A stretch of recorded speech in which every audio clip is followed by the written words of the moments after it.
Do you and your people ever think about smart cities? Ever think about like how things could be better?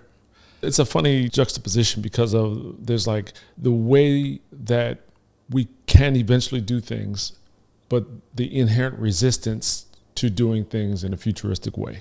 For example, I go into some towns sometimes and I look at homes and buildings and I'm like, that really entire block should just be torn down. But those houses are individually owned. So you really can't do that. Some person or persons or corporation bought that house in this neighborhood in that condition, and it was built in 1940 something, and it's just less desirable.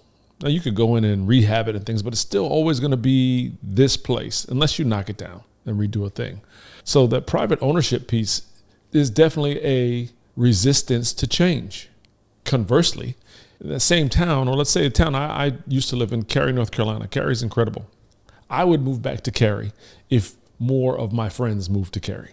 Cary is just a great forward-thinking government. It is a lovely town that has tech headquarters, but in 10 minutes you could be skeet shooting, or in 15 minutes you could be deer hunting, and there's a Porsche dealer right over there. Like, that's best of both worlds. So Cary did an incredible thing a couple years ago, and they made it so that no emergency vehicle would ever see a red light.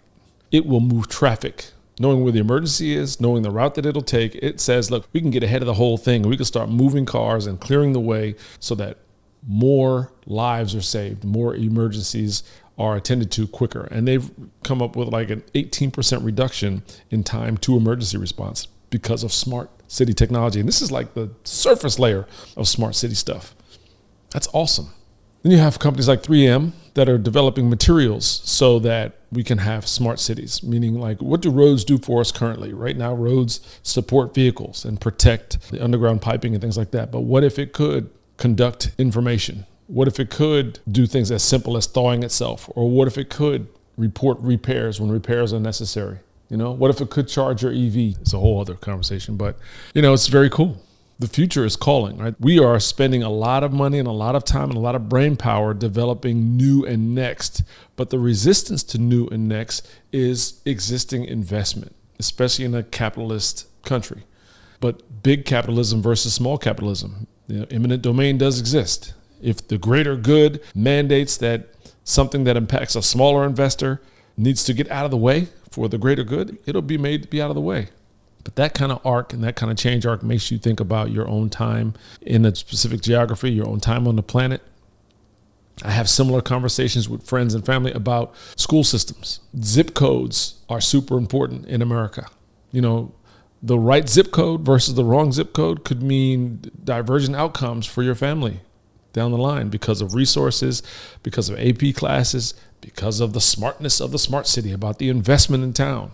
And where I ended up on that particular conversation was that, you know, if you're concerned about your hometown, the time to really address some of those issues is probably not when you're raising a family. It's probably after your kids have navigated that system, and you go to work, and then you come back after and lend time in the particular zip code if you want to really improve it. So these are just musings. Love to hear your thoughts. How are you handling these ideas in your conversations at home? Are you having these conversations at home and in your friend circle? How can you best work to improve the neighborhoods in which you have family or investment or just care? How are you doing it? What are best practices? I'd love to hear from you.